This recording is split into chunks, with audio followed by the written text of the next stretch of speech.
President Biden just wrapping up a critical press conference, answering reporters' questions off teleprompter and forcefully saying he is up to the job. Did he convince Democratic lawmakers and American voters? Good evening. I'm Norah O'Donnell, and thank you for being with us. The president spoke for about an hour, starting with the success of this NATO summit. He said not a single European leader asked him not to run. Instead, he said they told him another Trump presidency would be a disaster. President Biden said he is not running for his legacy, but to finish the job that he started. Still, Democrats are asking two questions tonight. Is Biden up to the challenge of beating Donald Trump in November? And if he can, is he fit to serve another 4 years in the White House? We have team coverage of the president's high-stakes press conference. CBS's Ed O'Keefe is going to start us off tonight. Good evening, Ed. Good evening, Nora. In that news conference, the president said delegates to the Democratic convention are welcome to vote for whoever they want, but predicted they'll stand by him. And yet tonight, there are growing calls for him to withdraw amid growing fears he'll lose badly to Donald Trump.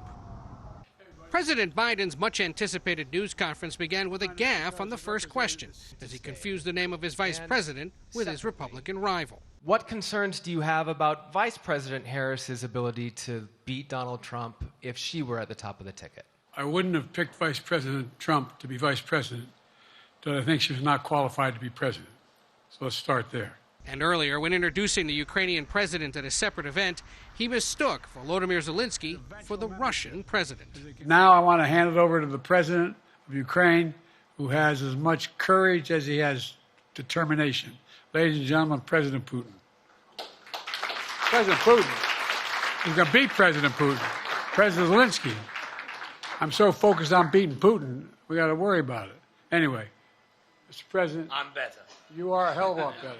A reporter asked him to explain the mistake. Talking about Putin, and I said, and now, at the very end, I said, here, I mean Putin. I said, no, I'm sorry, Zelensky. And then I added 5 other names. But the president made clear he isn't going anywhere, despite calls from within his own party to stand down. I'm not in this for my legacy. I'm in this to complete the job I started. Biden discussed what he called his stupid debate performance and said he needs to better manage his time. And if you looked at my schedule since I made that stupid mistake in the campaign, in the debate, I mean, my schedule has been full bore. And where's Trump been? Riding around in his golf cart, filling out his scorecard before he hits the ball? I mean, look, he's done virtually nothing.